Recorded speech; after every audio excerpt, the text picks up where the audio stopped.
Halo Sobat Bacot Terus, hari ini kita akan kembali ngebatotin alur cerita yang gak hanya ngabisin ludah, tapi insya Allah akan berfaedah dengan mendengarkan rangkuman fakta sosial yang menjadi kisah. Kisah kali ini datang dari Kabupaten Pamekasan, Madura, Jawa Timur, yang mengisahkan salah seorang warga yang meninggal di gurun pasir saat hendak menunaikan ibadah haji di kota Mekah. Namanya adalah Sukron Mahbub, seorang dosen. Santun, dia dikenal baik di kampungnya. Tapi siapa sangka niat sucinya untuk berhaji justru berujung tragis. Berangkat lewat jalur ilegal masuk Arab Saudi pakai visa haji dan nekat menembus gurun pasir. Sukron tak pernah sampai ke Mekah. Ia wafat di tengah padang pasir. Apa yang sebenarnya terjadi? Beginilah kisahnya.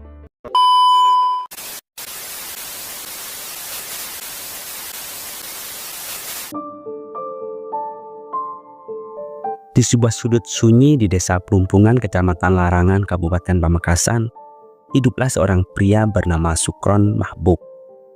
Ia berusia 40 tahun. Ia bukan siapa-siapa di mata dunia, tapi di mata tetangga dan keluarganya. Sukron adalah sosok teladan laki-laki sederhana yang hidup dengan hati yang lapang dan jiwa yang damai. Meski nama Sukron begitu akrab di bibir warga, sesungguhnya tak banyak yang benar-benar tahu tentang kehidupannya yang lebih dalam. Akan tetapi ia sudah berkeluarga dan memiliki 2 anak yang masih balita. Meski kehidupannya tampak tenang dan sederhana, warga setempat tahu kalau ia adalah seorang dosen di salah satu kampus ternama di kota Pamekasan. Meski punya gelar akademik, Sukron tak pernah memperlihatkan keunggulannya. Ia tampak menyimpan ilmunya seperti orang menyimpan bara dalam sekam panas, tapi tak pernah menyala untuk menyombong. Bagi warga, keistimewaan Sukron justru tampak dari sikapnya. Ia menghormati orang yang lebih tua dan menghargai yang lebih muda.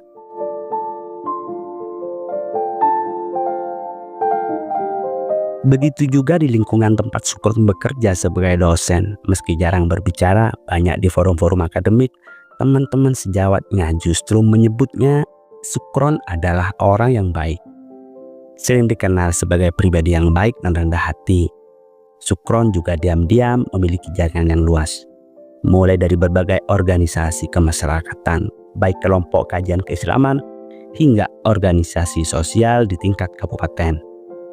Bahkan Sukron sendiri punya kedekatan khusus dengan salah satu rektor di Kabupaten Pamekasan. Ia adalah rektor atasannya, yaitu Ahmad Asir. Namun sebagaimana kata sebagian kolega, kedekatan itu bisa jadi hanya sebatas relasi profesional antara atasan dan bawahan. Tidak banyak sumber yang menyebutkan secara jelas bagaimana sebenarnya hubungan antara Sukron dan rektor Ahmad Asir. Apakah mereka hanya rekan seprofesi, apakah hidup bertetangga, atau bahkan memiliki hubungan keluarga? Yang jelas, hubungan keduanya baik. Hingga tiba di suatu hari, Sukron datang bersilaturahmi menemui rektor Ahmad. Ini bukan untuk membahas kegiatan akademik, bukan pula soal program kemasyarakatan, melainkan untuk sesuatu yang lebih pribadi, yaitu kerinduannya akan tanah suci. Sukron sendiri menyampaikan keinginannya dengan cara yang tenang seperti biasanya. Tak ada kesan ingin dikasihani. Ia hanya menyampaikan niatnya dengan hati yang berserah dan keyakinan bahwa waktu akan menemukan jalannya. Rektor Ahmad memandang keinginan Sukron untuk menunaikan ibadah haji sebagai sesuatu yang sangat mulia. Sebab sebagai seorang muslim dan juga pemimpin di institusi tempat Sukron mengabdi, Rektor Ahmad sangat menghargai niat itu. Bagi Rektor Ahmad, kerinduannya untuk ke Baitullah bukan sekedar cita-cita pribadi, tapi bagian dari panggilan spiritual yang harus dihormati dan jika memungkinkan itu harus dilaksanakan. Rektor Ahmad tahu Sukron telah bekerja bertahun-tahun tanpa pernah menuntut apapun. Ia tidak pernah meminta promosi, tidak pernah mengambil jalur khusus, dan tetap konsisten mengabdi baik di ruang kelas maupun di masyarakat.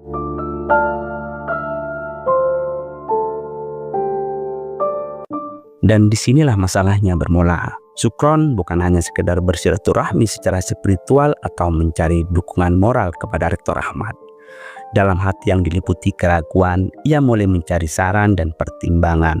Karena jalan yang sedang ia renungkan adalah cara yang melanggar aturan, yaitu beribadah haji dengan memakai visa multiple. Sebab di tengah keterbatasan ekonomi dan antrian panjang haji reguler yang tak kunjung mendekat, cara ini bagi Sukron bisa diambil meski cara ini sepenuhnya tidak dibenarkan. Sukron mempertimbangkan untuk menggunakan visa multiple, sebuah jenis visa yang sebenarnya hanya diperuntukkan bagi kegiatan bisnis atau perjalanan resmi keluar masuk Arab Saudi. Cara ini bukan hal baru. Ia mendengar beberapa orang berhasil masuk tanah suci menggunakan visa tersebut, lalu menyelinap ikut menunaikan ibadah haji di tengah jutaan jamaah haji lainnya. Rektor Ahmad dengan tenang namun tegas meminta agar Sukron untuk mempertimbangkan ulang niatnya, sebab langkah yang menyalahi aturan, apalagi dalam konteks urusan ibadah haji, ini bukan sekedar pelanggaran administratif, tapi selain ketatnya keamanan di Arab Saudi, cara ini bisa menjadi luka moral yang sangat begitu dalam.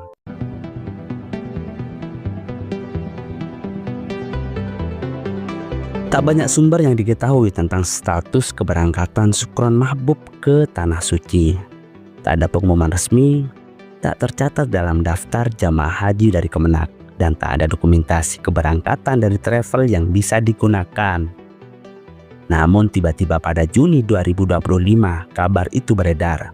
Sukron telah berada di Arab Saudi tengah bersiap menunaikan ibadah haji. Beberapa hari setelah kabar keberadaan Sukron di Arab Saudi beredar, perlahan mulai muncul potongan-potongan informasi yang memberi sedikit kejelasan. Berdasarkan sumber informasi, Sukron ternyata berangkat bersama 9 orang lainnya, dibawa oleh sebuah travel non-resmi yang tidak tercatat dalam jalur pemberangkatan haji reguler. Rombongan itu hanya terdiri dari 10 orang. Semuanya diberangkatkan diam-diam, tanpa seremoni, tanpa dokumentasi publik.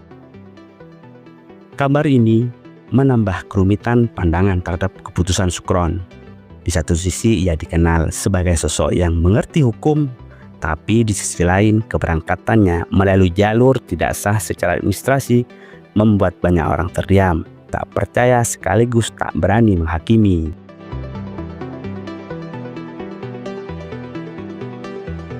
Kekhawatiran ini akhirnya terbukti ketika rombongan kecil dari travel yang membawa 10 jamaah termasuk Sukron Mahbub bersiap untuk memasuki kawasan Mekah menjelang waktu wukuf di Arafah. Mereka dihentikan oleh otoritas setempat. Pemeriksaan dilakukan secara ketat dan dokumen perjalanan mereka tidak memenuhi syarat untuk mengikuti puncak ibadah haji. Dengan tenang namun jelas, petugas meminta seluruh rombongan untuk segera kembali. Mereka tidak diizinkan melanjutkan ke titik-titik utama pelaksanaan haji. Tidak ada negosiasi, tidak ada ruang untuk kompromi. Pemerintah Arab Saudi yang sejak beberapa tahun terakhir memperketat pengawasan terhadap jemaah ilegal menjalankan prosedur dengan ketat dan sistematis. Mereka tidak dideportasi saat itu juga, tapi dipaksa untuk mundur, diminta meninggalkan kawasan suci dan kembali ke penginapan di luar wilayah haram. Bagi Sukron, ini adalah tamparan sunyi. Setelah segala perenungan dan konflik batin, setelah keputusan besar yang ia ambil dalam diam, kini kenyataan datang dalam bentuk yang sederhana tapi pahit. Ia telah sampai begitu dekat, tapi tidak diberi izin untuk masuk. Entah apa yang ada di benak Sukron saat itu, mungkin karena jarak yang sudah terlalu dekat, atau karena kerinduan yang sudah terlalu dalam, atau bisa jadi karena hati yang tak lagi mampu menahan rasa gagal yang terlalu berat. Yang jelas, ia tidak kembali.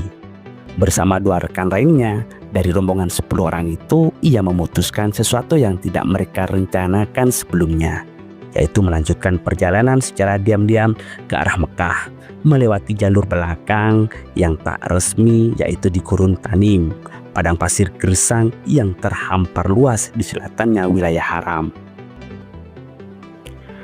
Dengan menyewa sebuah taksi gelap, mereka dibawa oleh sopir lokal yang mengenal celah-celah gurun.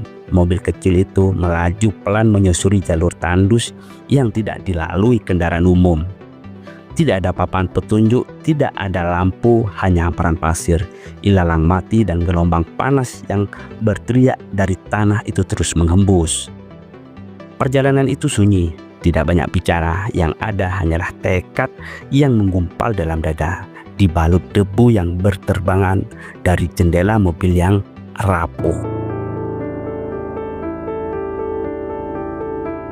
Benar saja, meskipun sebelumnya mereka sempat terjaring razia dan berhasil lolos dengan alasan yang dibuat-buat, keberadaan Sukron, Mahbub, dan dua rekannya tak bisa bersembunyi lama. Langit padang pasir tak pernah benar-benar kosong. Dalam perjalanan mereka yang melelahkan, sebuah drone milik otoritas keamanan Arab Saudi melintas di atas gurun Tanim. Alat itu terbang rendah, nyaris tak bersuara, namun cukup tajam untuk menangkap citra termal dari tubuh manusia di tengah lanskap tandus. Gerak mobil yang mencurigakan, tak berizin, dan berada di luar rute normal membuatnya segera masuk dalam pemantauan langsung. Beberapa menit kemudian, sinyal komunikasi terputus. Ponsel yang mereka bawa tiba-tiba kehilangan jaringan. Tak ada peringatan, tak ada kesempatan untuk kembali. Dalam hitungan waktu yang tak lama, kendaraan yang mereka tumpangi dihentikan oleh pasukan patroli khusus. Mobil berwarna putih dan stiker samar dan tanda aparat tampak muncul dari balik lengkungan gurun, mengepung dari dua arah, lengkap dengan senyap dan prosedur yang tak memberi ruang untuk tawar-menawar. Setelah kendaraan mereka terdeteksi dan dicegat oleh aparat keamanan, situasi berubah drastis. Pihak berwenang tidak bertindak kasar, tetapi yang jelas mereka tak terbantahkan apapun negosiasinya. Mereka meminta sopir taksi gelap itu untuk segera memutar balik, dan lebih dari itu memerintahkan agar ketiga penumpang yang dibawanya termasuk Sukron Mahbub diturunkan di tempat. Tanpa argumen panjang, sopir hanya menuruti. Ia menurunkan mereka di sebuah titik di tengah gurun Tanim, jauh dari jalur umum, jauh dari kota, jauh dari siapapun. Tak ada tenda, tak ada pohon, hanya bentangan pasir dan garis langit yang tak berubah meski waktu terus bergerak. Mereka bertiga lalu jalan kaki dan tidak ada pilihan lain kecuali bertahan diam di gurun pasir atau tetap melanjutkan meski melanggar. Langkah demi langkah di atas tanah panas yang menghisap tenaga. Sepatu mereka dipenuhi pasir, kulit terbakar matahari, dan setiap langkah terasa seperti keputusan kecil untuk bertahan, bukan untuk mencapai apa-apa. Di tengah perjalanan, Sukron mulai kehilangan daya. Wajahnya pucat, jauh lebih putih daripada biasanya. Bibirnya kering dan pecah. Matanya mulai buram, suaranya tak lagi keluar dan langkahnya tidak stabil. Dua rekannya memanggil, mencoba menyemangati, tapi Sukron hanya menunduk. Tidak lama dari itu, ia lalu jatuh, perlahan tidak keras, seperti daun tua yang lepas dari tangkai dan jatuh di permukaan tanah yang terlalu kering untuk menyambut. Tubuhnya rebah di pasir dan tak lagi bangun. Keduanya pun panik. Mereka mengguncang tubuhnya, menyiramkan sisa air yang tinggal beberapa teguk, menutupi wajahnya dengan kain agar tak langsung terkena matahari. Namun Sukron tak memberi respon. Tubuhnya lemas, dingin dalam panas, dan denyut nadinya memudar dengan cepat. Disinilah akhir hidupnya. Sukron lalu meninggal dunia di tengah padang pasir Tanim, di tempat asing, jauh dari rumah, jauh dari keluarga, dan jauh dari kampus tempat ia dikenal sebagai dosen yang sederhana dan baik hati. Ia wafat saat berusaha mengejar sesuatu yang suci dengan jalan yang tidak diizinkan. Tak butuh waktu lama, kabar tentang wafatnya Sukron di tengah padang pasir gurun Tanim akhirnya menyentuh tanah asalnya di kota Pamekasan, Madura. Namun di tengah kepedihan itu muncul satu pertanyaan yang menggantung di antara warga dan kalangan sivitas akademika. Bagaimana status keberangkatan Sukron? apakah ia termasuk jemaah haji resmi, dan jika tidak, mengapa tidak ada catatan atau pengawasan. Pertanyaan itu pun sampai ke meja institusi yang paling berwenang dalam urusan ini, yaitu Kementerian Agama Kabupaten Pamekasan. Sikap itu membuat publik semakin bertanya-tanya, mengapa institusi sebesar Kemenak tak bersuara lebih jelas? Apakah karena kasus ini menyangkut perjalanan ilegal, ataukah karena mereka sendiri kecolongan dalam pengawasan? Meski masyarakat tidak menuntut penjelasan, tapi diam dari Kemenak justru menjadi simbol dari betapa rapuhnya batas antara kewenangan negara dan hasrat pribadi dalam urusan ibadah. Dalam sunyi itu, Sukron tetap dikenang sebagai seseorang yang nekat mengejar panggilan spiritual dan sebagai cerita yang menyingkap celah besar dalam sistem keberangkatan haji di negeri ini. Di tengah peristiwa ini, Konsul Jenderal Republik Indonesia Yusron Amri akhirnya membenarkan peristiwa tersebut dalam pernyataan resminya. Ia menjelaskan bahwa seorang WNI atas nama Sukron Mahbub ditemukan meninggal di wilayah Gurun dalam upaya memasuki kawasan suci Mekah menggunakan jalur tidak resmi. Konfirmasi itu seketika menguatkan semua dugaan dan kabar yang sebelumnya tak terverifikasi. Sukron bukan hoaks, ia benar-benar pergi dan wafat di tanah asing bukan sebagai jemaah haji, tetapi sebagai pelintas tanpa izin. Di sini dari pihak keluarga mendapatkan pemberitahuan informasi bahwa proses pemulangan jenazah dari Arab Saudi ke Indonesia memerlukan biaya besar, yaitu mencapai 67 juta.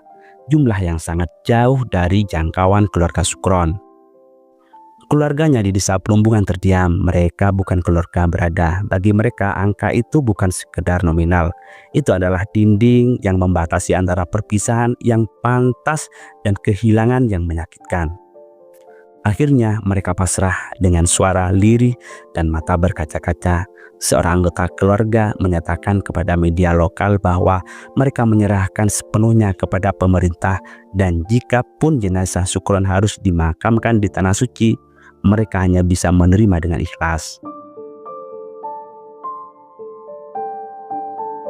Beberapa hari setelah keluarga Sukron menyatakan pasrah atas kemungkinan tidak dipulangkannya jenazah, sebuah pengakuan baru muncul pelan, lirih tapi membuat kebenaran yang selama ini tertutup kabut.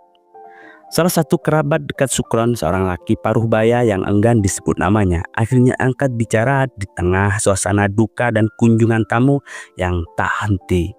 Ia mengungkapkan bahwa sesuatu yang membuat banyak orang kembali terdiam. Ternyata Sukron berangkat ke tanah suci melalui sebuah travel dari Kabupaten Sampang. Travel ini tidak dikenal luas, bukan bagian dari sistem resmi haji dan tidak tercatat di Kemenak. Tapi mereka menawarkan jalur cepat, bebas antrian dengan janji bisa masuk Mekah. Menjelang puncak musim haji cukup membayar biaya sebesar Rp 105 juta. Kabar ini memperjelas bahwa keberangkatan Sukron bukan karena terdesak atau tergoda ajakan dadakan, melainkan hasil dari rencana panjang yang ia susun sendiri dalam diam.